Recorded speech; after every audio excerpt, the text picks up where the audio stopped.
প্রধান উপদেষ্টার কক্সবাজার ও উখিয়া সফর নিয়ে বিস্তারিত জানাতে উখিয়া থেকে আমাদের সাথে যুক্ত হচ্ছেন সহকর্মী মুজাহিরুল হক রুমেন। উখিয়া পৌঁছে প্রধান উপদেষ্টা কোন কোন কর্মসূচিতে যোগ দিয়েছেন এবং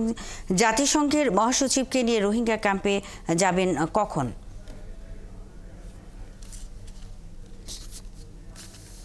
জাতিসংঘের মহাসচিব অ্যান্টোনিও তারা দুইজনই আসলে কক্সবাজার পরে সরাসরি উখিয়া চলে এসেছেন এখানে জাতিসংঘ মহাসচিব, এবং তিনি এই মুহূর্তে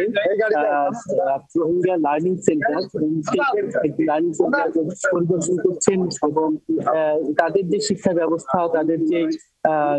তাদের ভাষার সাথে যে সম্পর্ক, এখানকার সেই শিশুদের পড়াশোনা ঠিকভাবে হচ্ছে কিনা এবং ঝরে পড়ার হার কত, এই বিষয়গুলো আসলে উনি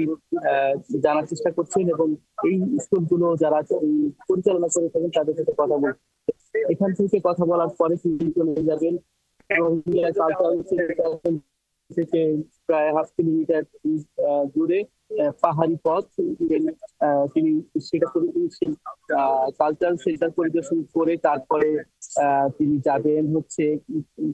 আপনার পাটের জন্য তৈরি একটা কারখানা, সেই পাট তৈরি ইকোস্টিভি তারা দেখার পরে হচ্ছে এখানকার রোহিঙ্গাদের বিভিন্ন শিক্ষা নানা খাতে জাতিসংঘের যেসব প্রতিষ্ঠান কাজ করছে সেই প্রতিষ্ঠানগুলোর যে প্রতিনিধিরা আছে তাদের সাথে কথা বলবেন এবং এর পরবর্তীতে আসলে তিনি এখানে প্রায় লক্ষ রোহিঙ্গা মানুষের সাথে ইফতার মাহফিলে যুক্ত হবেন এবং তারা যে রোজা পালন করছে সেই রোজার সাথে তাদের সাথে একাত্মতা ঘোষণা করে আসলে তিনি সেই ইফতারে অংশগ্রহণ করবেন এবং ইফতারে অংশগ্রহণের সময় কিন্তু আসলে এখানে প্রধান উপদেষ্টা ডক্টর মোহাম্মদ ইউনূস চলে আসবেন এবং তারপরে এখান থেকে তারা সন্ধ্যায় ঢাকার উদ্দেশ্যে ব্যাক করবেন। তবে এবার এই সফরকে ঘিরে কিন্তু মানুষের এবং রোহিঙ্গাদের অঙ্গনে এই খাতির আপনার সবারই আসলে আগ্রহের শেষ নাই। কারণ হচ্ছে এখন এমন একটি সময় যাচ্ছে যখন হচ্ছে একেবারে মিয়ানমারের রোহিঙ্গাদের নানা রকম সংকট তৈরি হচ্ছে, তারা বড় ধরনের আছে, তাদের খাদ্য সংকট, তাদের পথে যাবে সেগুলো নিয়ে কিছু কথা আছে এবং এখানে যারা রোহিঙ্গা বসবাস, যেসব রোহিঙ্গার আটকে আছেন তাদের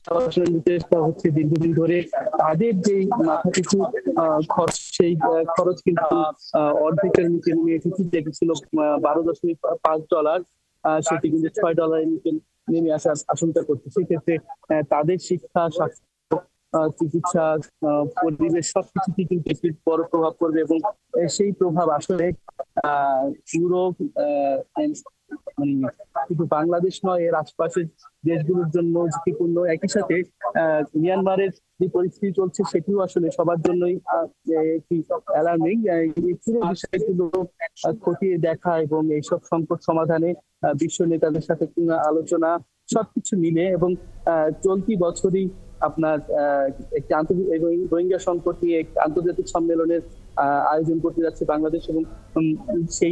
সেই পরিস্থিতি সবকিছু মিলিয়ে আসলে এবারের এই সফরকে খুবই গুরুত্ব দেখা হচ্ছে। আপনি জানেন মুসলিম দেশগুলিতে সাধারণত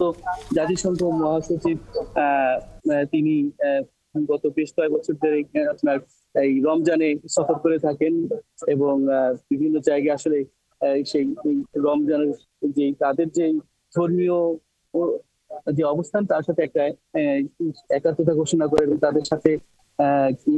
ইফতারের বিভিন্ন অনুষ্ঠানে অংশগ্রহণ করেন। তারই ধারাবাহিকতায় কিন্তু আসলে আজকেরও সেই ইফতার লক্ষাধিক মানুষের সাথে এই এলাকার মানুষের সাথে কিন্তু তিনি এবং প্রধান উপদেষ্টা ইফতারে অংশ নেবেন।